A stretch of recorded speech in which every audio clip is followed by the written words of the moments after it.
por acá. Empezamos ya la grabación. Espero que nadie tenga dificultades con que sea grabada la clase, pero es una garantía también para que después de alguna manera podamos repasar, como bien lo decía Mariela, quien muy generosamente, o que me presentó muy generosamente, más bien, lo más importante, y yo creo que ya lo anotó al final, no digo me siento de la casa, soy de la casa, puedo decirlo así con alegría. Le agradezco al Padre José Jesús por la invitación y al Padre Carlos Spa también por este espacio en el que me permite dar continuidad de alguna manera a lo que ya hemos tratado en otros cursos, que gracias a Dios por el público selecto que tenemos en la academia, ha sido muy bien acogido y yo creo que aprovechado de una manera muy especial, no solo en la dimensión académica, sino en la dimensión espiritual. Entonces yo les pido que recemos una Ave María para iniciar nuestro curso, la primera aula de nuestro curso, y entramos propiamente en materia, siendo por lo menos en Colombia, siendo las 7:02 de la noche. Entonces nos encomendamos al Padre, al Hijo y al Espíritu Santo, pidiendo de manera especial la protección de la Santísima Virgen, pidiendo la protección de nuestros santos ángeles de la guarda, pidiendo la protección de San José, para que cada uno de los conceptos que sean aquí socializados, cada una de las explicitaciones de la doctrina de la Iglesia, aquí no vamos a dar ningún tipo de novedad, a no ser lo que ya ha venido desarrollando la Iglesia, los padres de la Iglesia, y algunos elementos de la ciencia contemporánea que nos van a abrir los ojos al respecto del tema que nos convoca el día de hoy, que es la apologética. Entonces, yo quiero hacer una oración de Santo Tomás de Aquino, la oración para los estudios. Es una oración breve pero muy bella. Pedimos entonces a Santo Tomás su protección especial. Ven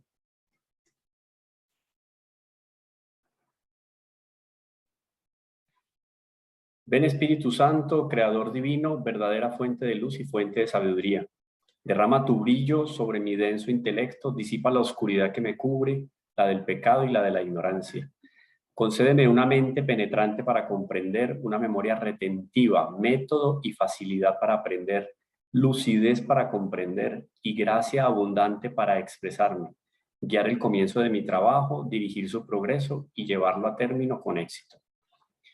Esto lo pido por medio de Jesucristo, verdadero Dios y verdadero hombre, viviendo y reinando con el Padre por los siglos de los siglos. Amén. Sagrado Corazón de Jesús, en vos confío, Inmaculado Corazón de María, sed la salvación del alma mía. En el nombre del Padre, del Hijo y del Espíritu Santo. Amén. Bueno,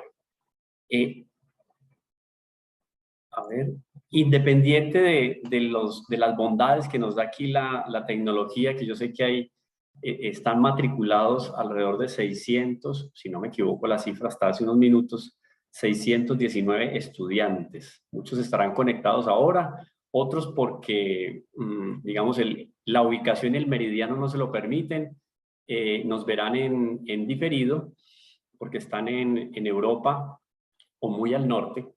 Pero para todos ellos un saludo muy especial, y los que están aquí, los 67 estudiantes que se han conectado hasta este momento y están sincrónicamente con nosotros. Gracias por abrir este espacio. Yo agradecí en un inicio a Mariela, a Marco y a todos los de la academia por la invitación, pero también a ustedes, porque obviamente sin estudiantes la academia no tiene sentido. No nos podemos quedar aquí haciendo una serie de divagaciones intelectuales si no hay quien la reciba, y la reciba con gusto y admiración. No gusto y admiración por quien va a exponer, sino por el contenido de la doctrina. Nosotros aquí vamos a recibir el más grande de los tesoros que se le pueden brindar a la potencia intelectiva del hombre. Es la doctrina y la revelación. Es el mejor regalo. Y debemos de comenzar por ese primer principio. Cuando Dios concibe al hombre,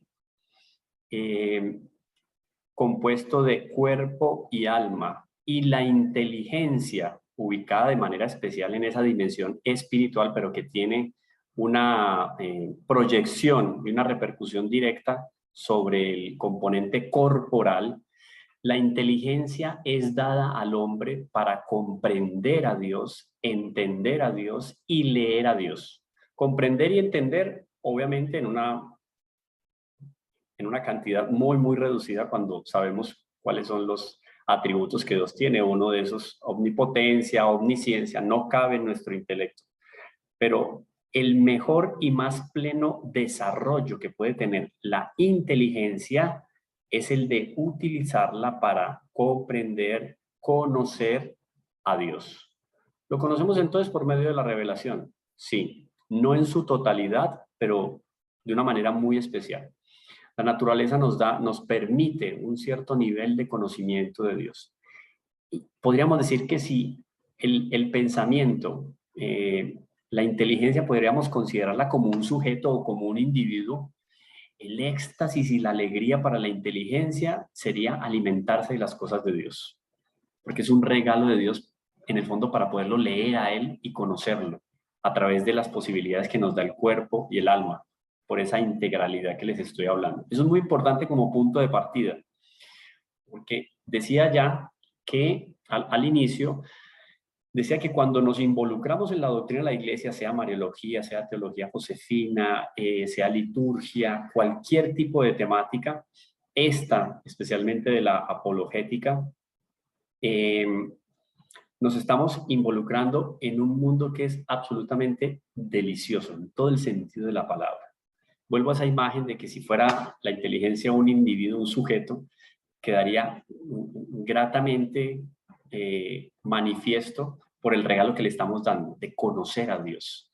Y con el conocimiento de Dios pasa algo muy interesante, porque como Dios es infinito, cada que queremos conocer a Dios y lo conocemos más, aumenta en la voluntad, inteligencia, voluntad y sensibilidad, aumenta en la voluntad el deseo de conocerlo más.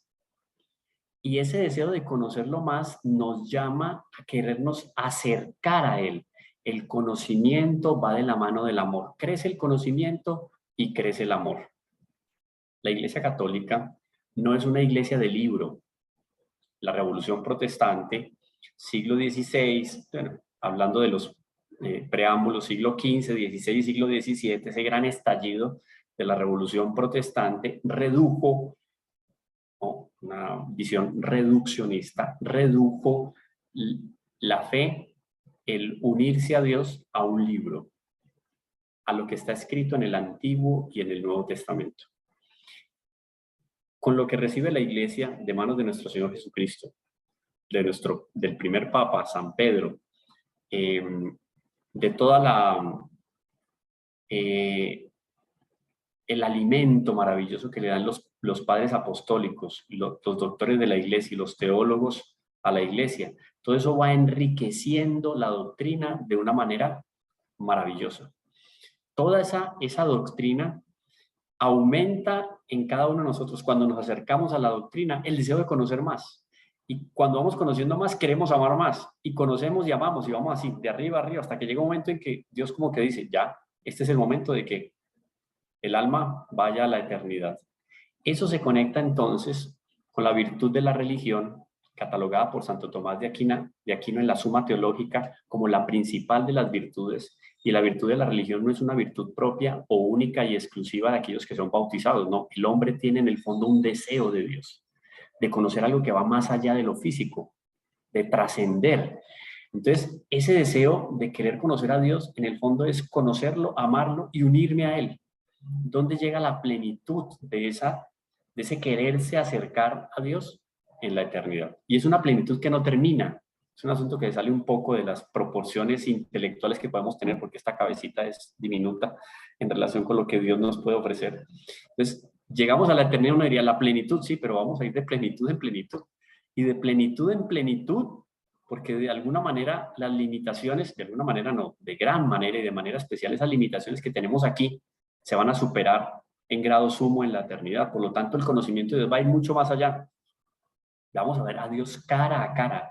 Ya no me van a hablar de Dios, voy a ver a Dios. Es diferente. A mí me hablan de un fruto maravilloso. No sé, los que no son de Colombia, por ejemplo, por ahí veo a Lola, Argentina, acostumbrada más a la uva y al vino. Por aquí hablamos de la uchuva. No sé, los países aquí tropicales de pronto es más común la fruta, pero si no la conocen mejor porque me van a entender la figura.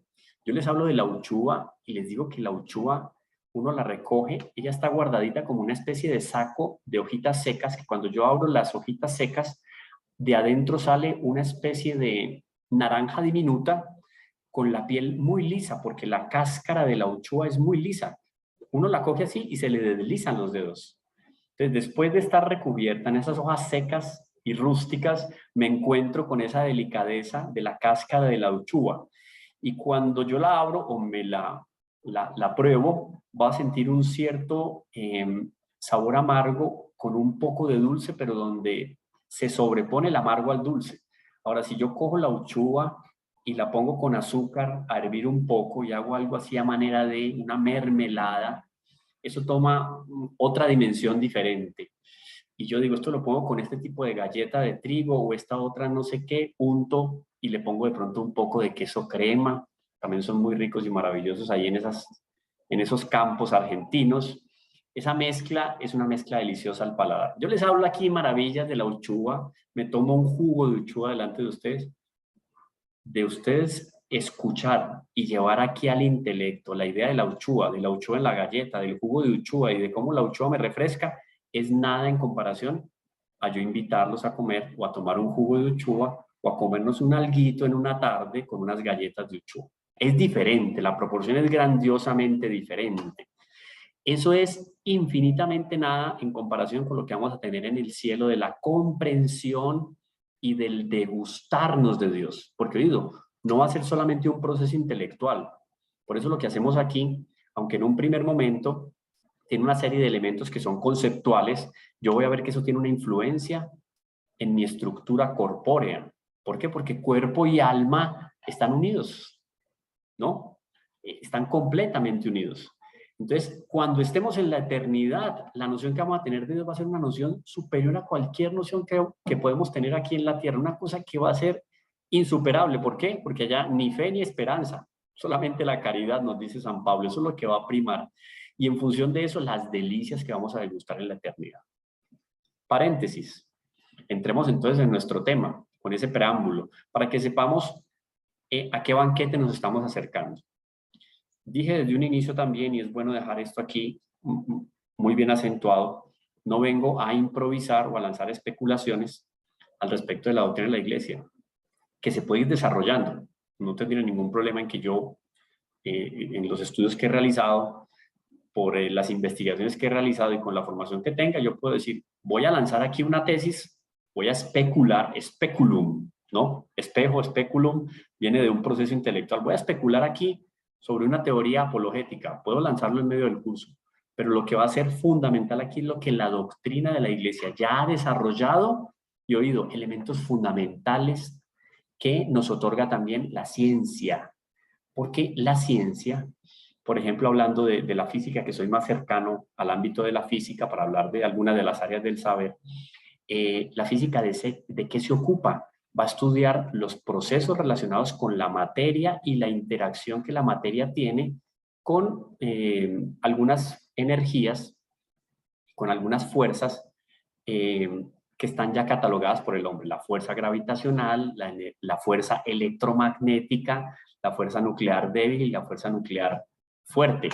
Por ejemplo, nombramos esas 4 fuerzas. El estudio de la física está enfocado entonces en eso, cómo se relaciona la materia con ese tipo de fuerzas. Eso crea movimientos, reacciones, expansión, compresión, etc. La ciencia, que es un proceso metódico que ha ido desarrollando el hombre a lo largo de la historia, trasladen ustedes a lo que tenemos de historia, lo que tenemos de historia, los grandes descubrimientos de la historia, los últimos grandes acontecimientos sobre la historia de la civilización, se dio por ahí en los años 20, años 30, cuando se encontraron los famosos restos de Tutankamón, ¿no? En Egipto, que eso robó la atención de todo el mundo, pero a la par de eso se estaba también dando unos grandes descubrimientos en la Mesopotamia, en lo que es llamado la media luna fértil o la creciente de Mesopotamia, que es el lugar donde nacieron las grandes civilizaciones. No solo fue Egipto, sino vamos al año 4000 antes de Cristo, que es lo que han encontrado en el siglo pasado, a inicios del siglo XX, fueron esos restos de lo que había de civilización que se había conformado de civilización en esa media luna fértil. Y en esa media luna fértil nos vamos a encontrar con los pueblos sumerios. Los sumerios, después de ir avanzando un poco en materia de estructuración propiamente, de conformación de pueblos, pasaron de ser nómadas a ser sedentarios, se empiezan a fundar las ciudades-estado. Entre esas ciudades-estado tenemos una ciudad que es nombrada en la tradición judeocristiana y es la ciudad de Ur, de Caldea. Ustedes deben de haber escuchado la ciudad de Ur, de donde sale un personaje que es llamado el padre en la fe en el Antiguo Testamento, Abraham, que después va a darle Dios el título de Abraham. Abraham sale de esos primeros pueblos sumerios y Abraham pasa del politeísmo de los sumerios al monoteísmo, porque se une a Dios de alma, vida y corazón. A partir de esa época, por lo que conocemos de historia, porque un pueblo, conocemos de historia cuando el pueblo dejó consignada su experiencia. Si no tenemos consignada la experiencia de los sumerios, no tenemos un escrito de los sumerios, no podemos hablar de historia de los sumerios. Si no tenemos unos jeroglíficos, no tenemos unos pictogramas, no tenemos una escritura cuneiforme de los sumerios o de los egipcios, no podemos hablar de historia. Lo que puede existir antes de los sumerios, si es que se encontraron algunas reliquias, si se han encontrado arqueológicas, jarras, con restos de construcciones, eso se llama prehistoria. Porque si no hay textos que me den confirmación al respecto de lo que sucedía, eso es prehistoria. Pero el hombre, cuando evoluciona en materia de escritura, se preocupa por un elemento muy interesante, es el de hacer historia, es de contar lo que está viviendo. Entonces, me remito otra vez para comenzar el contexto con esto de los sumerios. Ellos dejan historia y pasan de los pictogramas, que es más difícil leer una cabrita más una vaca más un río dibujadito. Eso es medio complicado para concebir qué quería decir esta persona. Vaca más árbol más montaña más silla. Miren la evolución, pasa de pictogramas a cuneiforme. Cuneiforme porque viene de cuña. En unas tablillas podrían ser de madera o de barro o de piedra. El hombre iba o tallando o esculpiendo con una cuña una serie de signos que cuando el hombre los lee, o sea, el hombre lo que hace es transformar esa escritura en sonidos. El idioma, la lengua, se consigna. Cuando yo leo esos signos, me da un sonido. Es una evolución importantísima, pasar de los pictogramas, pasar a la escritura cuneiforme y mucho más a unos signos mucho más evolucionados como realizan los fenicios o los griegos con el alfabeto. ¿Por qué se llama alfabeto? Alfa, beta, gamma, es por las primeras letras de el alfabeto, valga la redundancia, las primeras letras del alfabeto griego. Entonces, el hombre va evolucionando en las maneras de dejar consignada su historia y su existencia. Y eso a la par de las evoluciones de la ciencia. Por ejemplo, me impresiona mucho, vuelvo al caso de este pueblo, que en estos días estaba estudiando al respecto porque estamos haciendo un curso de ética y sociedad para unos estudiantes, hablando sobre la historia de las culturas. No sé si esto les interesa, ustedes me van levantando la mano y me dicen, no, profe, eso como que no cuaja muy bien aquí, no cala muy bien en el curso que estamos haciendo, me levantan la mano, pero para mí tiene conexión. Tienen derecho a protestar, tienen derecho a preguntar al final, como bien decía Mariela, para no interrumpir el hilo de la conversación, pueden dejar por ahí anotadito y al final me preguntan. Ustedes preguntan lo que quieran, yo respondo lo que pueda. Listo, van anotando entonces ahí las preguntas. Entonces les decía, esta civilización, por ejemplo, estamos hablando de 4.000 años antes de Cristo, o sea, hace 6.000 años. Estos hombres ya tenían mapas astronómicos. Ya la rueda estaba inventada.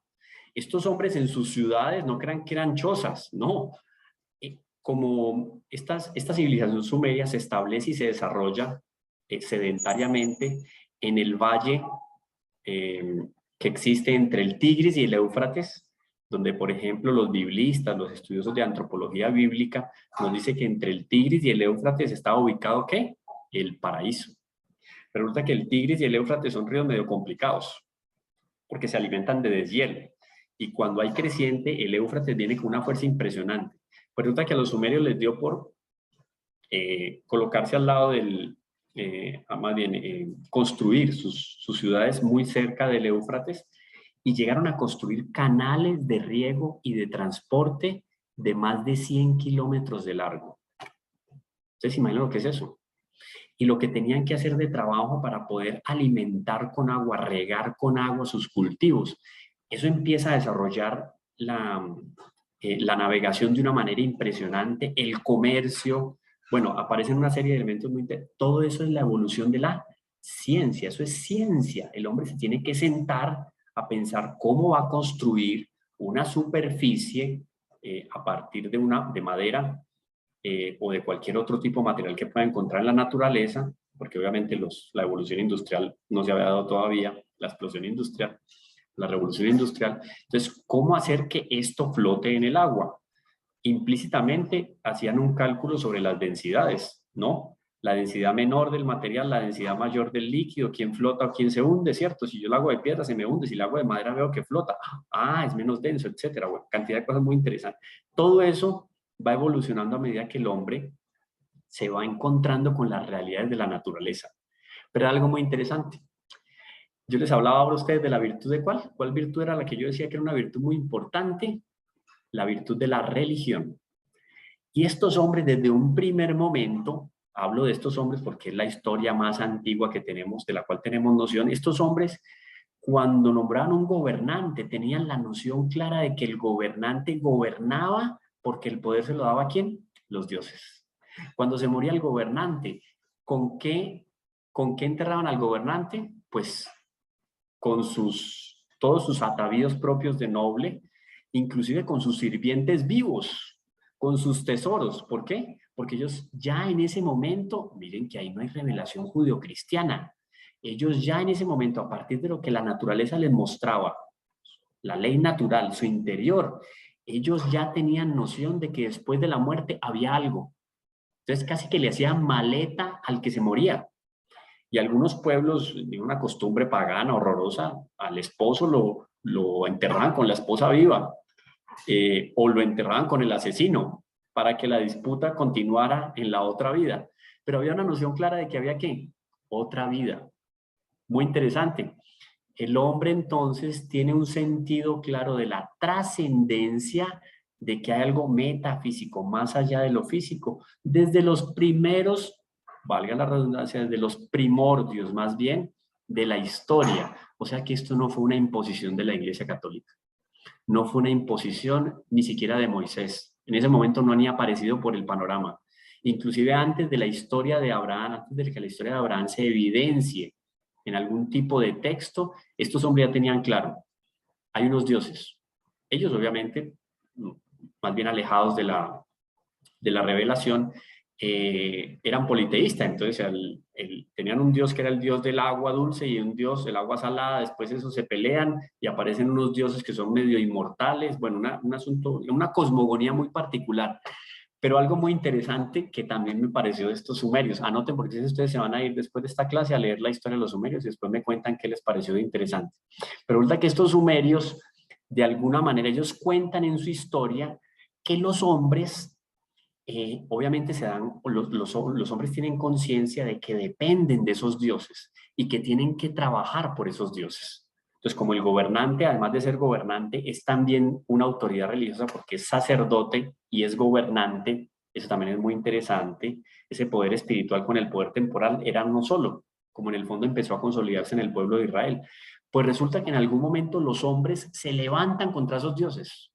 Imagínense, cuentan los sumerios, estos no son los judíos, los sumerios cuentan que en algún momento los hombres como que quedaron ya, se colmó, se rebosó la copa y no vamos a obedecer más a los dioses, se levantaron contra los dioses. Y cuentan los sumerios, ¿saben ustedes qué hicieron los dioses para contener la furia y la revolución de los hombres? Inundaron la tierra. ¡Wow! ¡Qué interesante! Entonces, aquello que nos cuenta la tradición judio-cristiana sobre el diluvio es confirmado por una historia consignada por un pueblo que nada que ver con el pueblo judío. Entonces aquello que en el Pentateuco nos cuenta Moisés, Oiga, eso no es solamente de que tiene que creer porque tiene que creer con los ojos cerrados. Un momentico que hay elementos históricos. Aquí ya les di una pequeña pincelada de lo que es la apologética.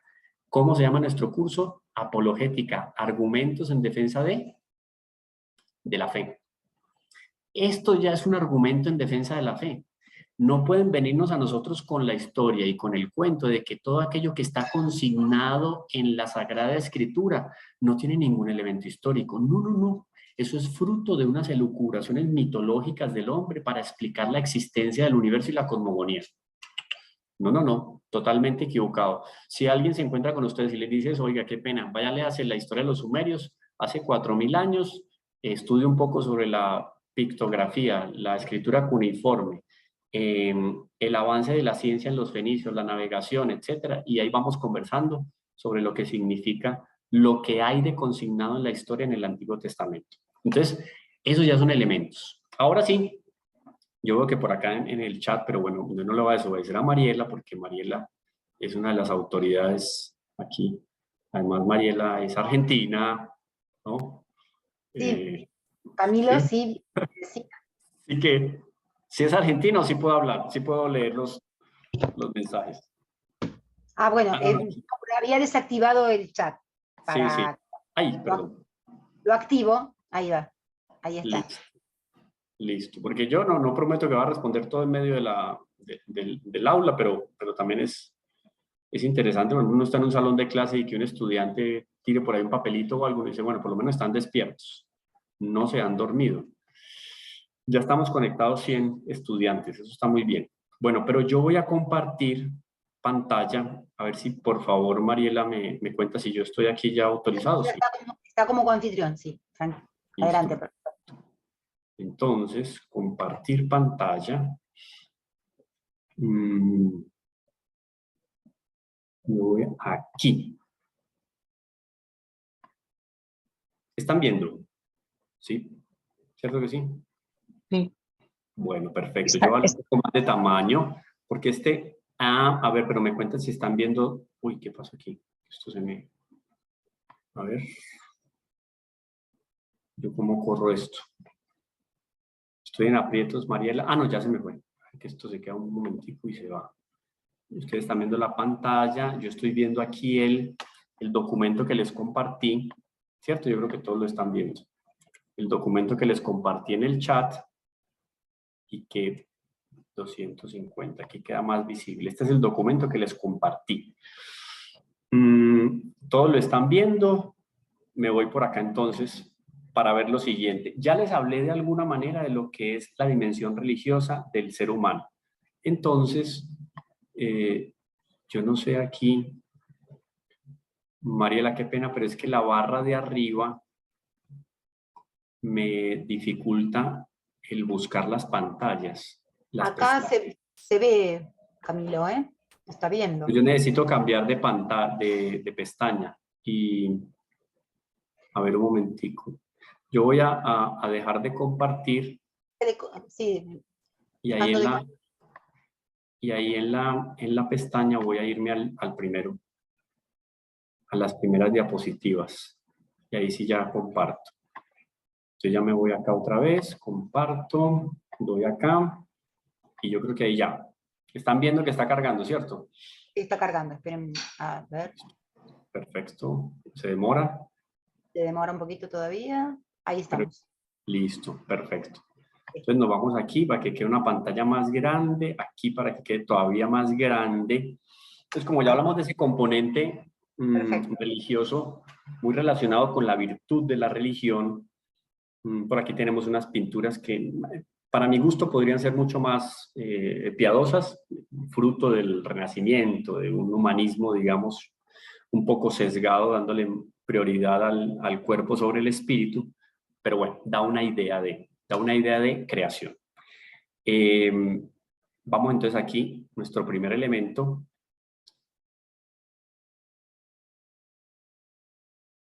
Apologética, en defensa de la fe. Apologética no significa en defensa de la fe, es en defensa de.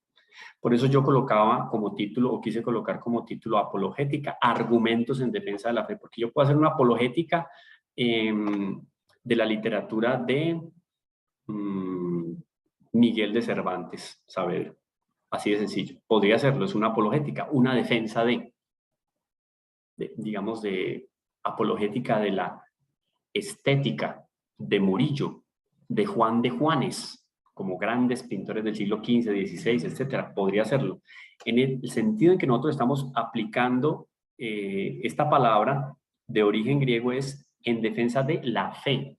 Estamos dando un direccionamiento especial a lo que nos convoca dentro de la academia, que es la espiritualidad y la religión. Y aquí, como son argumentos, un argumento tiene que ser bien estructurado. Si un argumento no está bien estructurado, no se le puede llamar argumento. Es un sinsentido, ¿ya? Porque pierde la estructura el argumento que no es sólido delante de una realidad. ¿Qué es la verdad? Oído, esta definición es fundamental para el curso de apologética. ¿Qué es la verdad? La verdad es la adecuación de la inteligencia a la realidad. Miren qué sencillo. Esto lo define Santo Tomás de Aquino. La verdad es la adecuación de la inteligencia a la realidad. Yo, por ejemplo, tengo aquí solamente a la mano esto. Se lo están viendo, este celular.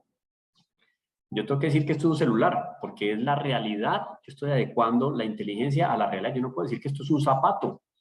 Sería mentira, porque la realidad, los sentidos, el peso, el uso, me dice que esto es ¿qué? Un celular. Entonces, la inteligencia se adecua a la realidad cuando coincide. Lo que yo logro extraer de la realidad aquí en abstracto con lo que está enfrente de mí. Entonces, repito, la verdad es la adecuación de la inteligencia a la realidad. Esto es muy importante. Entonces, cuando yo digo argumentos en defensa de la fe, es porque en mi intelecto se ha estructurado a partir de todo un proceso intelectual, a partir de todo un proceso intelectual o cognitivo, se ha estructurado toda una fortaleza, podemos llamarlo así, una fortaleza. Esa fortaleza, pues, tiene una serie de vigas, tiene unos amarres, tiene unos tornillos, eso le da fuerza. Esos son los conceptos que cuando están bien estructurados, hermanados entre sí, unidos, me van a mostrar una estructura fuerte de un argumento. Entonces, argumentos en defensa de la fe. En el fondo son conceptos, son realidades que yo adecuo aquí en mi inteligencia y que me demuestran que aquello que yo creo tiene un sentido. Etimológicamente, y aquí también no sé cómo, a mí se me pierde un poco arriba cuando yo, a ver, ocultar panel de video. No. Ocultar, a ver, perdón, ocultar, ya, ahora sí, ya los eliminé los flotantes. ¿Lo están viendo bien ahí, cierto? Sí. Sí, sí. Etimológicamente la palabra apologética viene del griego apologéticos, la cual a su vez se deriva de la palabra apología, que significa defensa verbal de algo. En un primer momento, después además de defensa verbal va a ser defensa escrita. Bueno, es decir, la apologética es la defensa de una idea, de una doctrina, de un argumento. Oído, idea, doctrina, argumento. En este caso nosotros no, cuando hablamos de Dios no hablamos de una idea. Dios no es una idea. Dios no se reduce a una doctrina, ¿no? Dios no se reduce a un argumento, no, pero hay elementos doctrinarios, hay ideas, hay toda una estructura que cuando nosotros la unimos me presenta un panorama que me permite conocer a Dios. Y en un primer principio yo voy a decir, para que juguemos con ese concepto, que nosotros somos teístas. Y me van a entender más adelante por qué digo eso. Creemos en un ser superior. Para nosotros, obviamente, los católicos, es la Santísima Trinidad, Padre, Hijo y Espíritu Santo, que podría entrar en una de las siguientes versiones de nuestro curso de apologética, una apologética sobre la Santísima Trinidad, pero nosotros sabemos, Dios es Padre, Hijo y Espíritu Santo, 3 personas y un solo Dios verdadero. Excelente. Está muy bien. Para nosotros está clarísimo, pero es Dios. Ahora, podríamos decir, hay personas que creen en un ser superior, pero como no se han acercado a la revelación, no tienen conocimiento de aquello de la Santísima Trinidad, mucho menos de nuestro Señor Jesucristo, que es la segunda persona encarnada, donde hay una naturaleza humana, naturaleza divina y una persona divina. No tienen esa noción. Entonces podemos hablar en un principio, y lo dejo sobre la mesa para que después lo vayamos desarrollando. Somos teístas, claro, pero siendo teístas tenemos unas consideraciones más profundas. ¿Por qué? Tenemos noción de la Santísima Trinidad y de la encarnación de una de esas personas. Si aplicamos esto a la fe católica, entonces sería la defensa ¿de qué? De la fe. Una defensa íntegra y completa de toda la doctrina cristiana. Porque, oído, lo que existe hoy por hoy y lo que está estructurado en la doctrina es una cosa impresionante, pero yo creo que ustedes lo han sentido de alguna manera porque sé que varios de ustedes no es primera vez que se encuentran con un curso de teología. Antiguamente la teología fundamental era llamada apologética. Hoy en día en los seminarios ya no se dicta apologética, sino que se dicta teología fundamental, que infelizmente perdió mucho de la estructura que se le había dado a la apologética durante años. Pero bueno, son nociones de Dios, pero también muy ancladas ¿en qué? En lo que la ciencia le ha permitido descubrir al hombre y que nos da razón de la existencia de un ser supremo. Eso es muy interesante. Bueno, continuamos entonces. A ver, que esto como que se fue. A ver si... Allá. La apologética entra dentro de las disciplinas teológicas. Lo decía ahora, se conoce actualmente como teología fundamental, pero hay unas preguntas fundamentales, tres podríamos, digamos, especificar dentro de todo el panorama de la apologética, que es ¿por qué creemos? ¿Cuál es la religión verdadera? ¿Y cuál es la iglesia de Cristo? Y esto es muy interesante y es muy grave, porque si yo le llego con este discurso a los sumerios, miren que nos vamos otra vez 6.000 años atrás, ellos tenían una noción de que había una vida más allá de aquello que se puede palpar, o sea, después de la muerte. Ellos tenían noción de que había un ser supremo o unos seres supremos en la cosmogonía de ellos, de los cuales dependía la autoridad de los hombres y existía todo lo creado, porque la creación para ellos también viene a partir de la intervención de un Dios. Entonces, yo podría hacerle esta pregunta a ellos. ¿Por qué creemos? ¿Cuál es la religión verdadera? Entonces ellos encontrándose después con los babilonios, con los persas, con los egipcios, ¿quiénes tienen la razón? Si me habla de unos dioses que en el fondo contradicen lo que mi doctrina me dice al respecto de mis dioses, ¿cómo queda esto? No pueden haber dos verdades que se contradicen. Si uno se encuentra con dos aparentes verdades y una contradice a la otra, o sea, no puede existir contradicción entre dos verdades. Esas verdades deben de ser no solo semejantes, deben de ser idénticas, porque no se pueden contradecir. Es un sinsentido, también es ilógico. Entonces, ¿cuál es la religión verdadera? Y obviamente ya 4.000 años después, cuando llegamos a la época, a los contemporáneos de nuestro Señor Jesucristo, podemos hablar de cuál es la iglesia de Cristo. Porque aparece un hombre, que lo vamos a ver en algún momento en este curso, un hombre que le da por decir que es Dios, rompe los esquemas. O sea, cuando nosotros estudiamos un poco de historia de los pueblos antiguos, decir lo que nuestro Señor Jesucristo dijo, y además de eso, hablar de la Eucaristía, como la presencia real y verdadera de Él, y que va a permanecer hasta el fin de los tiempos. Entonces, este hombre, ¿cómo así que me habla a mí de cuerpo, sangre, alma y divinidad en un sacramento, en un pan, en la última cena? ¡Oh! ¡Wow! Habla entonces no solo en la encarnación y la redención, sino que ahora se queda presente entre nosotros en esto que es el pan y la Eucaristía. Bueno, hay una serie de realidades también muy interesantes y que son confirmadas, hoy esto es muy importante, que son confirmadas por hechos históricos. Lo vamos a ver también en nuestro curso. Podemos decir entonces que la Sagrada Escritura nos enseña, aquí tomando algunos de los textos, por ejemplo, solamente para hablar de Pedro, un texto histórico atribuido a Pedro, uno de los hombres que convivió de cerca con aquel llamado Jesús en la historia, que a partir de la enseñanza de ese hombre Jesús no solo tiene un realce especial en medio de la sociedad judía, este hombre llamado Pedro, que es el primer papa, la primera autoridad, la primera suprema autoridad de la iglesia,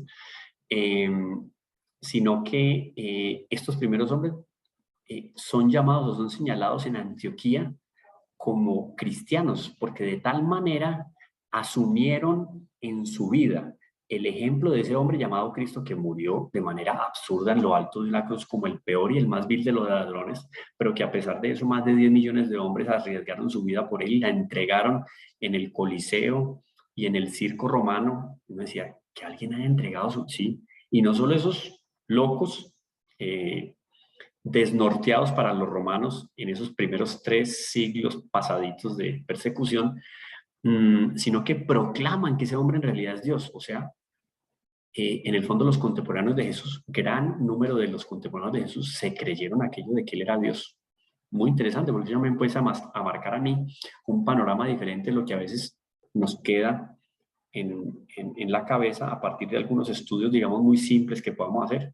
Este hombre transformó la historia, transformó de tal manera la historia de Occidente que el mundo, oído, el mundo, ya que vimos que estaba tan desarrollado 4000 años antes de Cristo, el mundo de tal manera fue arrollado por esa realidad histórica llamada Jesucristo, que la historia se dividió en un antes y en un después. La historia se dividió en un antes y en un después por un hombre que fue muerto de manera vil y humillante en lo alto de una cruz, que ya nos habla Heródoto, un gran historiador, el padre de la historia, nos habla que en la antigüedad el suplicio ya tenía fama, o más bien tenía, sí, gran fama de ser el peor patíbulo para un criminal o un delincuente, porque había una diferencia también especial entre lo que era criminal y el delincuente. El criminal era más delincuente que el delincuente. Y solamente los criminales eran montados y colgados en una cruz. Este hombre entonces murió no como un delincuente, sino como un criminal. Y este hombre que murió de manera ridícula y absurda para los ojos de muchos, fue capaz de congregar y de hacer que esa gran cantidad de hombres y mujeres, de niños inclusive, entregaran su vida por él. Aquí hay algo raro, porque nadie hizo eso por Napoleón. Nadie hizo en ese tamaño y en esa magnificencia un hecho semejante por un tipo como Marx, como el mismo Alejandro Magno, como no sé, Godfrey de Bouillon, cualquier personaje grande, mediano, chico de la antigüedad. No, lo hicieron por este hombre, que murió sin un peso en su túnica, nada de dinero, abandonado. O sea, Judas ya se había entregado, digamos, a la miseria de la desesperación, pero el mismo Juan y Pedro, San Juan Evangelista y San Pedro, que eran los más cercanos a nuestro Señor, donde nuestro Señor iba, se llevaba a quien, a Pedro, Juan y Santiago, pues esos fueron los primeros que salieron corriendo. La Santísima Virgen tenía agarrado a San Juan, esto yo lo he dicho varias veces y no insisto en decirlo, y San Juan me perdona, no soy digno de sandarle las sandalias a San Juan Evangelista, pero San Juan hubiera salido corriendo si no es porque la Santísima Virgen lo aseguró en la parte, ahí al ladito del Calvario, de la cruz de nuestro Señor, hubiera salido corriendo. Entonces, aquí hay algo que hay que estudiar al respecto. Este hombre tiene algo de interesante y de grandioso. Ahí ya hay otro argumento en defensa de la fe, porque esto no es una imposición ni una alienación que nos hace la Iglesia Católica al respecto de un hombre llamado Cristo. No es que ese hombre demostró con su vida, con su pasión, con su muerte, y ni se diga que vamos a hablar de eso, de la resurrección, porque hay pruebas. En estos días yo colocaba un post en redes sociales, yo creo que varios de ustedes lo vieron en Teología con el Profe Camilo, Teología con el Profe Camilo en Instagram, lo vieron, algunos argumentos en defensa de la resurrección de nuestro Señor Jesucristo. Es un asunto que se dio históricamente. Eso de la resurrección no es simplemente un renacer en el corazón de los apóstoles y de las primeras comunidades cristianas, no. Jesucristo, ese hombre llamado Cristo Jesús, que vivió en el siglo I de nuestra era, ese hombre murió, evidenciado por todo el mundo, y resucitó, evidenciado también. Y vamos a dar argumentos en defensa de la resurrección de nuestro Señor. Entonces, a este hombre hay que tomar una consideración interesante. Yo creo que vale la pena. Porque si en función de él murió tanta gente y en función de él se construyó lo que se construyó en la civilización cristiana de Occidente, para no ir más allá del gran trabajo que hicieron con los 37.000 monasterios fundados los benedictinos, uno dice, por Dios, ¿qué más quieren? Este hombre arrastró de tal manera a esos hombres que salieron del vandalismo, vándalo. El vándalo era el más bárbaro dentro de los bárbaros. Los vándalos eran tan bárbaros que no se los aguantaban en las tribus bárbaras, imagínense ustedes. El vándalo es lo más, era la escoria prácticamente de los bárbaros, una cosa horrorosa. Estos tipos, vándalos y bárbaros, siendo bautizados, construyen una catedral como Notre Dame de París, Chartres, como la Catedral de Colonia. Preparan un vino maravilloso como los vinos que podemos tomarnos hoy. Por aquí veo que también hay algunos inscritos de España, vinos maravillosos españoles, sin referirme a las maravillas que encontramos en Argentina, en Francia, etcétera. Todo esto se desarrolló a partir de ¿qué? de lo que eran unos hombres que cocinaban la carne sentándose en ella encima del lomo de su caballo. O sea, el sudor del caballo con el calor que llevaba durante el trayecto la bestia y el que estaba sentado encima, con eso cocinaban la carne, para que se hagan una idea de lo que era el nivel de gastronomía y de cultura culinaria de estos pueblos. Por Dios, siendo bautizados y mostrándoles el testimonio de un hombre llamado Jesucristo. Esta gente empieza a construir estas iglesias. Es más, uno de ellos, un monje benedictino, inventa que tenía en el fondo en su sangre, tenía la sangre de estos bárbaros y de estos, o por lo menos del pueblo romano apóstata, inmoral y a lo que había llegado de abominaciones. Un hombre llamado Dom Perignon inventa la famosa champaña Dom Perignon, o sea, uno de los líquidos más espectaculares que puede probar el paladar humano dentro de una celebración grandiosa, el Dom Perignon. Si ustedes han probado una champaña fina, el Dom Perignon está por encima de cualquier champaña fina. ¿Quién descubre el Dom Perignon? Un monje benedictino llamado Dom Perignon. El gran avance culinario, también fruto de la civilización cristiana, o sea, fruto de la sangre derramada por este hombre llamado Jesucristo. Oiga, un momentico, entonces este hombre llamado Jesucristo es interesante, vale la pena estudiarlo un poco. Hay argumentos dentro del desarrollo de las sociedades y dentro de la ciencia que me muestran que este hombre es absolutamente espectacular. Vale la pena tomarlo en consideración. Sigamos aquí. Estamos en... ¡Wow! Estoy en la introducción. Uf. Bueno, entonces sí, la apologética me va a mostrar a mí un panorama a partir del buen uso de este don dado por Dios, de esta capacidad que el hombre tiene de pensar. Hay tres grandes verdades que debemos involucrar dentro de un estudio de apologética, argumentos en defensa de la fe. ¿Cuáles son esos? Primero, Dios existe. Aquí nos pregunta, ¿Dios existe? Yo me acuerdo que en la Universidad del Valle, cuando estaba estudiando física, había un ex seminarista, curiosamente eso es una universidad liberal, y había un seminarista que una de los cursos optativos era este. No Dios existe, sino existe Dios, pero así, afirmativo. Dios existe. Este es el primer elemento que nosotros vamos a tomar dentro de nuestro curso. Existe Dios. ¿Y eso usted por qué lo dice? ¿Porque vive pegado a la Biblia? ¿Porque vive metido en la iglesia? No. Por eso yo hablaba de teístas. Porque entonces vamos a salirnos un poco del contexto de la revelación y un poco del contexto de la doctrina católica para demostrar que Dios existe. Sí. Quien hoy en día considera que está a la par de los grandes acontecimientos científicos debe de confesar la existencia de Dios. Más del 90% de los premios Nobel de Física y de Química de los últimos 100 años son teístas, son creyentes. Pueden ser creyentes en Dios, como el Dios cristiano, como en otro tipo de divinidad, pero saben que existió en un inicio Dios, un ser supremo que dio origen a todas las cosas. Entonces, esta es una de las grandes verdades de nuestra fe, que puede ser en ese ejercicio de la fe, la inteligencia auxilia a la fe, ampara a la fe y le abre horizontes a la fe. Primer elemento, Dios existe. Esto es importantísimo. Y si ven lo que tienen en las manos, esto es Dios Padre, siempre lo muestran así, barbas blancas y tal, etc. Y con el mundo en las manos. Creador, Dios existe y es el creador de todas las cosas visibles e invisibles. Esto es muy interesante. Tenemos un segundo elemento. Ahí no sé si lo leen bien. Jesucristo es Dios. Esto lo tomé de una página de un amigo, el doctor Jorge, presidente del Centro Español de Sindonología. Ellos son especialistas en el estudio de la sábana santa y han hecho una serie de estudios más o menos desde el año, creo que tiene 35, 40 años el instituto, la fundación. Y este Centro Internacional de Sindonología hace estudios específicos sobre la sábana santa. Vamos a hablar también sobre la sábana santa, porque cuando hablemos de la resurrección y la existencia de un hombre llamado Jesús, la sábana santa, se le han hecho una serie de análisis científicos que nos dan certezas, oído, no digo probabilidad, nos dan certezas de la existencia de un hombre que coincide, curiosamente, coincide plenamente, no solo con lo que hablan los evangelistas, sino con lo que los evangelistas Pedro, Mateo, Juan y Pedro, Mateo, Marcos y Juan, no, estoy mal, los evangelistas, Juan, Marcos, Mateo y Lucas, a ver, vamos a deformar aquí lo que son los evangelios canónicos.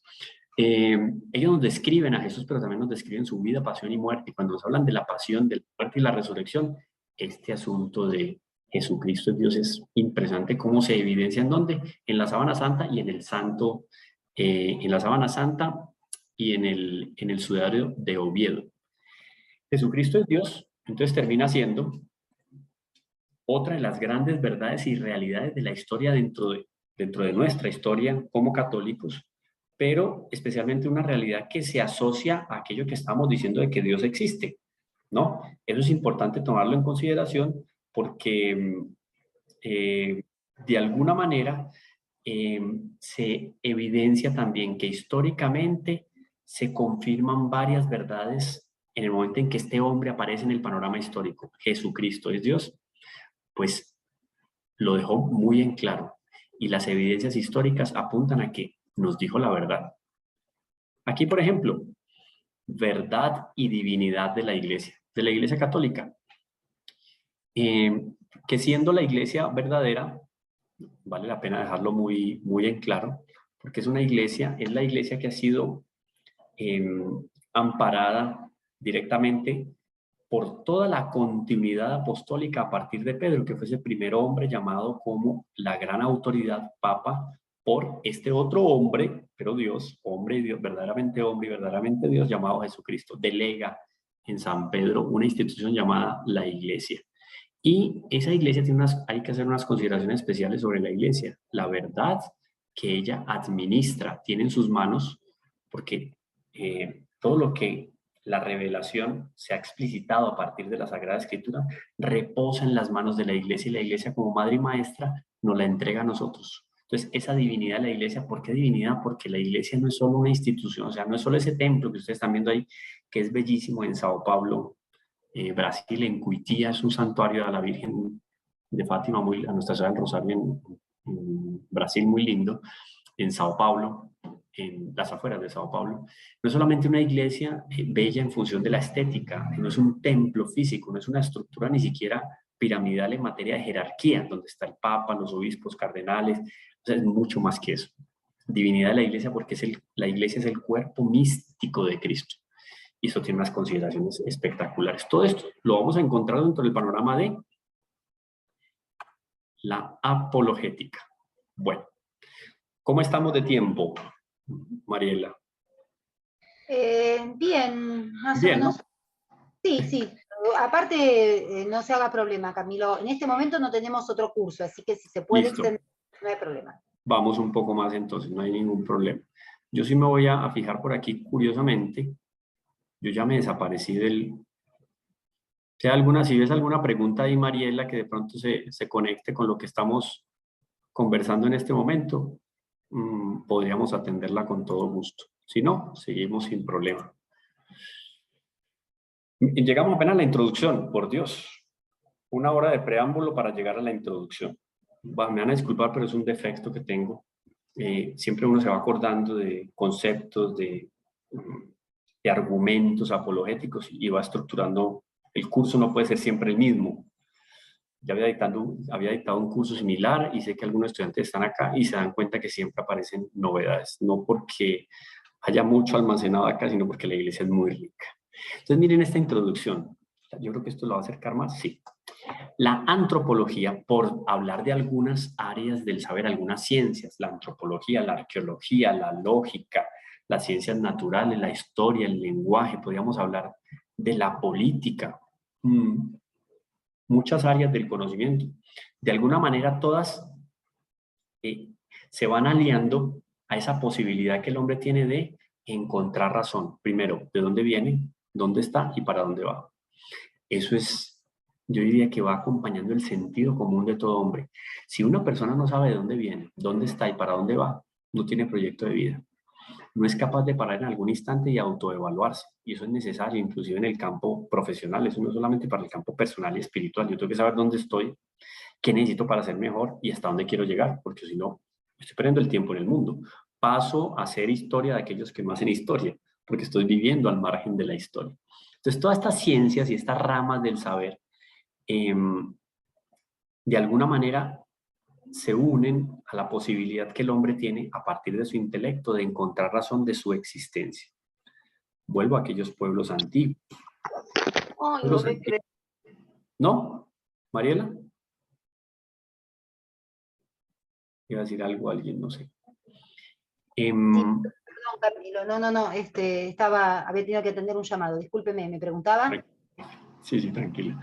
Entonces, de alguna manera, estas áreas o estas ramas del saber, estas ciencias, le permiten al hombre hacer el buen uso de su intelecto.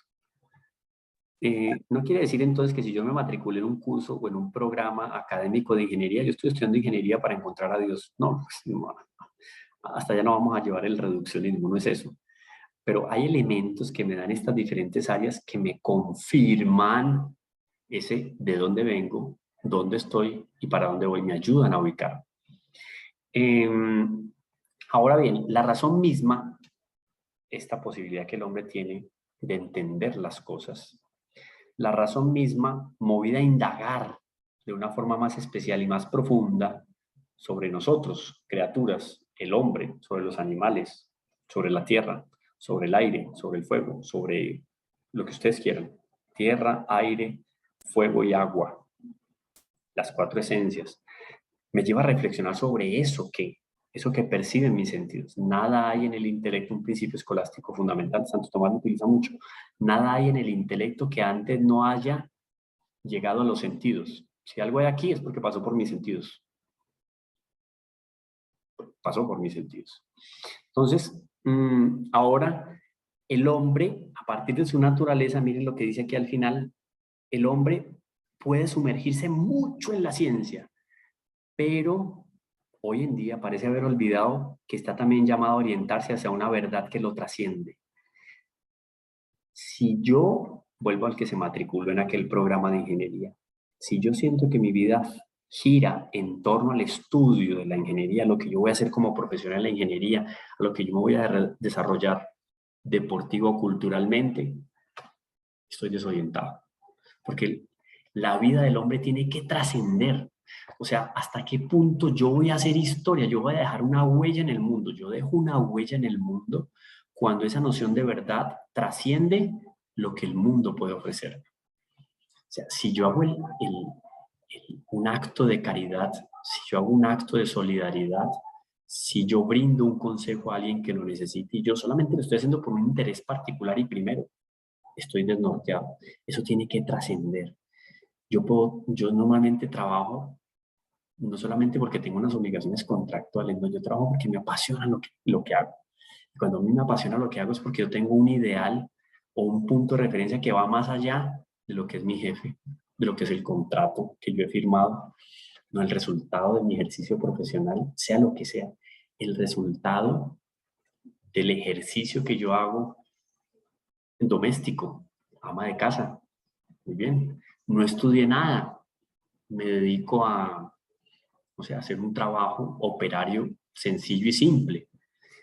Pero más que por lo que yo puedo hacer, trabajar de pronto en aquellos canales que construyeron los antiguos sumerios hace 6.000 años. Pero si yo no tengo un ideal superior, yo paso a hacer historia de aquellos que no hacen historia. Entonces el hombre tiene una necesidad también de trascender para encontrar una verdad que no es solamente la verdad que me ofrecen los sentidos, sino algo mucho más allá, trasciende los sentidos. Una verdad con V mayúscula. Y esa respuesta nos la da aquel hombre llamado Jesucristo por allá en el siglo I, cuando yo dice, yo soy el camino, la verdad y la vida. Camino, verdad y vida. Importantísimo esto para tener una noción fundamental y primera. Dos apartados aquí de la famoso, maravilloso documento. Al final está el nombre, mírenlo ahí, Fides et Ratio, fe y razón. Esto es, les digo, delicioso leerlo, a mí me encanta leerlo. Van ustedes a sentir la música, hay una cierta música cuando uno lee esto y uno dice, esto coincide con aquello que yo tengo dentro de mí, que en el fondo San Agustín, maravilloso todo lo que dice San Agustín, hombres inteligentes en la historia de la humanidad, San Agustín, Santo Tomás, pero no solo eran inteligentes, eran místicos, porque ellos tenían claro que había una verdad que estaba más allá de lo que esto me puede dar, que es la verdad con B mayúscula. San Agustín nos dice que Dios está dentro de nosotros más de lo que nosotros mismos. Uy, ¿cómo así? Dios está ad intime. Dios está dentro de mí más de lo que estoy yo mismo. ¿Cómo así? O sea, quiere decir que mi existencia, el principio ontológico de mi existencia lo da ¿quién? Dios. Dios me sustenta a mí. No solo me creó, Él no me creó y me dejó por aquí.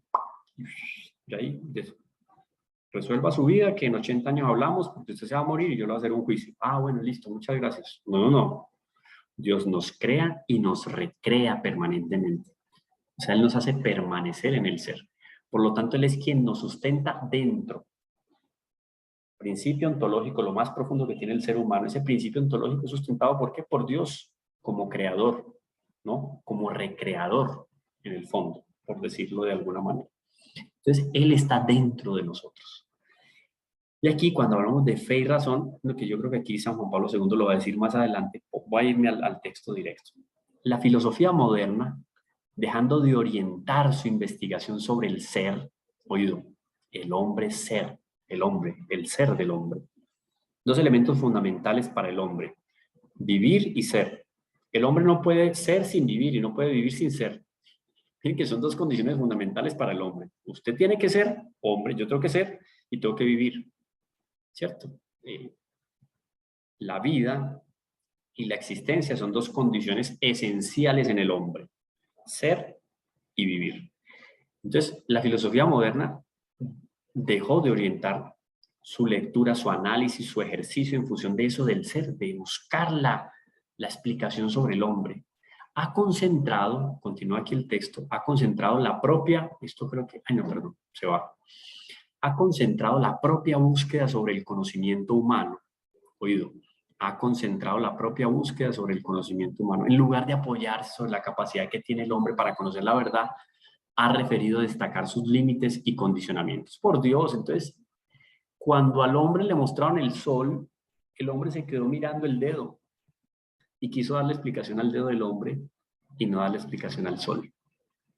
La verdadera explicación para la existencia, la verdadera alegría para la razón, por decirlo de alguna manera, miren que ahora yo les hablaba de que podríamos pensar en la razón como un individuo. La alegría para la razón es que le den una explicación al respecto de Dios.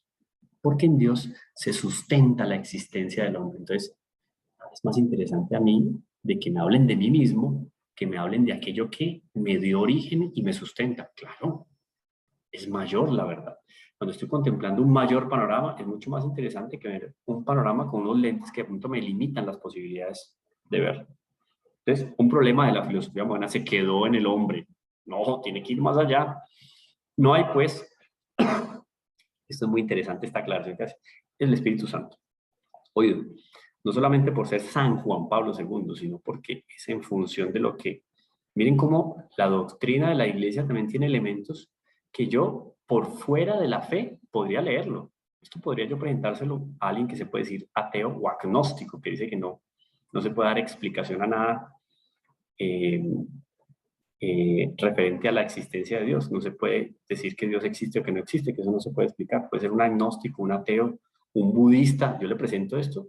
Esto es una filosofía muy fuerte. Esto fundamenta de alguna manera la existencia de las cosas. Entonces, miren lo que dice acá. No hay, pues, motivo de competitividad alguna entre la razón y la fe. Aquí está el fundamento de la apologética. Cuando yo digo que vamos a tener aquí argumentos, y ya hemos dado varios argumentos en razón de argumentos que fortalecen nuestra fe y que defienden nuestra fe. Esos argumentos no presentan una competitividad entre la razón y la fe. Podríamos señalarla aquí con el corazón. No, no, no, por el contrario. Las dos se alimentan. Una, miren esto qué interesante, una está dentro de la otra y cada una tiene su propio espacio de realización. O sea, no compiten, no tiene sentido. Las dos van caminando y van avanzando, por eso es importante el estudio, el conocimiento de la doctrina, la historia de la iglesia, porque eso me va a mí enriqueciendo la inteligencia, pero me va fortaleciendo también el amor, la fe. Cada una tiene su propio espacio de realización. Ahora, en el libro de los Proverbios, en el capítulo 25, versículo 2, nos vamos a encontrar con esto muy interesante. Dice el libro de los Proverbios, es gloria de Dios ocultar una cosa y gloria de los reyes escrutarla. En el fondo, descubrirla. Dios está escondido de alguna manera en la creación. Dios está escondido en la realidad. Yo estoy aquí en una sala, hay un color azul, ¿qué digo yo? Azul pintoresco, por decir algo. Las mujeres tienen más capacidad para distinguir los colores. Yo diría que es un azul medio lila, no sé. Bueno.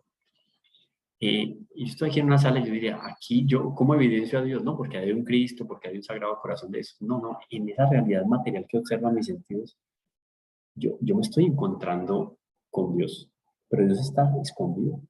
Si Dios fuera evidente para nuestros sentidos, la fe no tendría sentido. Si Dios es evidente para los sentidos, la fe pierde el sentido. Entonces, como Dios está oculto o Dios se manifiesta de una manera misteriosa, se deja evidenciar, pero no plenamente. La fe hace un ejercicio, se fortalece como se fortalece un músculo, pero también la inteligencia. La inteligencia es un ejercicio, se esfuerza para poder explicar la existencia de Dios a través de lo que ve en mis sentidos. Entonces, de alguna manera colabora con lo que la fe hace para encontrar, el ejercicio que la fe hace, el ejercicio de la virtud de la fe hace para darnos razón de la existencia de Dios. Esto es muy bonito. Repito el texto del libro de los Proverbios. Es gloria de Dios ocultar una cosa y gloria de los reyes escrutarla. O sea que nosotros aquí en un curso de apologética, argumentos en defensa de la fe, estamos participando de la gloria de los reyes, que es escrutar, indagar, buscar la explicación de las cosas creadas. ¿Creadas? ¿Por qué cosas creadas? Porque hay un creador. No pueden haber cosas creadas si no hay un creador. Y no hay un creador si no existe algo que él haya sido la causa. Siendo la causa, él es creador y las criaturas son lo causado. Ay, qué interesante. Vamos a verlo más adelante cuando veamos las vías del conocimiento de Dios según Santo Tomás de Aquino. Dios y el hombre, cada uno en su respectivo mundo. Nosotros estamos encajonados en un mundo que tiene 4 dimensiones. Las 3 dimensiones básicas que nosotros consideramos ancho, largo y alto, y una 4ª dimensión que es el tiempo. Porque el tiempo es una criatura también creada por Dios en el cual estamos nosotros sumergidos como criaturas. Pero este mundo es un mundo diferente, cada uno en su respectivo mundo. Dios está en su mundo, la eternidad, omnipresente, omnisciente, omnipotente. Se encuentran así en una relación única. Pero esos 2 mundos no están aislados. Dios, ya lo dije ahora, no nos creó y nos soltó por aquí en el mundo y nos vemos en poco tiempo. No, no. Hay una relación específica entre el hombre y Dios o entre Dios y el hombre. En Dios, oye, esto es importantísimo porque cuando empecemos a hablar de ciencia, nos vamos a dar cuenta de que esto está clarísimo. En Dios está el origen de cada cosa. Todo lo que perciben nuestros sentidos tiene, inclusive lo que no perciben nuestros sentidos, que hablamos ahí de los ángeles, la gracia, que es una criatura de Dios también. Hablando de los ángeles y de la gracia, no lo perciben nuestros sentidos, pero están ahí, existen. Ese es el origen de todo. En él se encuentra la plenitud del misterio. Es como cuando yo entro por una sala llena de penumbras y de pronto entro a una sala principal y está el famoso diamante del Koh-i-Noor. Es un diamante gigantesco que tiene la corona inglesa. ¡Wow! Y yo veo ese diamante en medio de unos terciopelos de colores que le hacen resaltar esos visos que le dan los diferentes rayos de luz con los cuales está iluminado. Yo digo, qué grandioso. Pero antes me transporté por medio de un corredor oscuro que me preparaba para encontrarme con esa gran maravilla llamada Koh-i-Noor en una sala principal de un museo famosísimo de Inglaterra, de Londres, por decirlo de alguna manera. El mundo entonces, el mundo creado, es ese corredor oscuro y misterioso que me conduce a mí hacia esa realidad maravillosa que no tiene ni punto de comparación con lo que es el Koh-i-Noor, porque estamos hablando de Dios, origen de todas las cosas creadas. Todo lo que yo conocí a lo largo de ese corredor, que es misterioso, porque en la creación ya dijimos Dios está presente, pero de una manera misteriosa. San Pablo lo dice. La creación es un libro abierto a partir del cual leemos la existencia de Dios. Yo voy a ir leyendo a Dios en el momento en que ¡pam! Llegó la muerte, contra la cual no hay remedio, y la única condición es estar vivo. Entonces está vivo, se encuentra con la muerte. Y como dicen los franceses, la salud es un estado precario que siempre termina mal. por más que usted se cuide, se va a enfermar y se va a morir de una u otra manera. Entonces llegó el momento de la muerte, usted se da cuenta que tuvo unos visos, unos destellos de lo que era Dios en el momento en que vivió aquí, en esta tierra. Bueno, en Dios está el origen de cada cosa, en Él se encuentra la plenitud del misterio y esta es su gloria. Al hombre le corresponde entonces, oído, miren la misión, ustedes y yo, al hombre le corresponde la misión de investigar con su razón la verdad. Y en esto consiste su grandeza. Entonces, un hombre, cuando hablamos aquí de hombre, homini, nos referimos al género humano, ¿no? Aquí no nos estamos refiriendo a un sexo o a otro, no. Estamos refiriéndonos a la humanidad. A la humanidad le corresponde la misión de investigar con su razón la verdad. Recuerden, la verdad es la adecuación del intelecto a la realidad. Al hombre le corresponde la misión de investigar con su razón la verdad. Y en esto consiste su grandeza. Si un hombre quiere ser grande, si una persona quiere hacer historia, si quiere ser grande en la historia, debe de darle el mejor de los usos a su razón. En el fondo, es encontrar razón a su existencia. ¿A partir de qué? De la explicitación de que Dios existe y Dios es el origen de todas y de cada una de las cosas. ¿Palabra de quién? Esto es una entradita de San Juan Pablo II en el famoso y maravilloso documento Fides et Ratio, la fe y la razón. Y yo veo que tiempo fugit irreparabili tempus. Continuamos aquí con San Juan Pablo II, pero lo vamos a dejar, si me lo permiten, para nuestra próxima clase, porque no podemos ir tampoco corriendo. No sé si corrí mucho, pero bueno. Y ahora, sinceramente, se me perdió la conexión. No sé dónde me están viendo ni cómo los voy a ver a ustedes. Imagínense, por Dios. Lo estamos viendo, lo estamos viendo. ¿Me están viendo? Sí, Camilo. Por aquí creo que es. Wow. Ahí estamos. Sí, lo vemos, igual lo vemos. Bueno, listo, perfecto. Entonces no sé. Está compartiendo pantalla todavía, pero lo vemos. Entonces, y aquí no sé cómo cerrar la pantalla. Ay, entonces. No se haga problema, déjelo así. Vamos a cortar la grabación, Marco, por favor. No sé si hay algunas preguntas, Mariela, perdón. Sí, no, pero las preguntas van por afuera de la grabación. Perfecto, entiendo. Muy bien.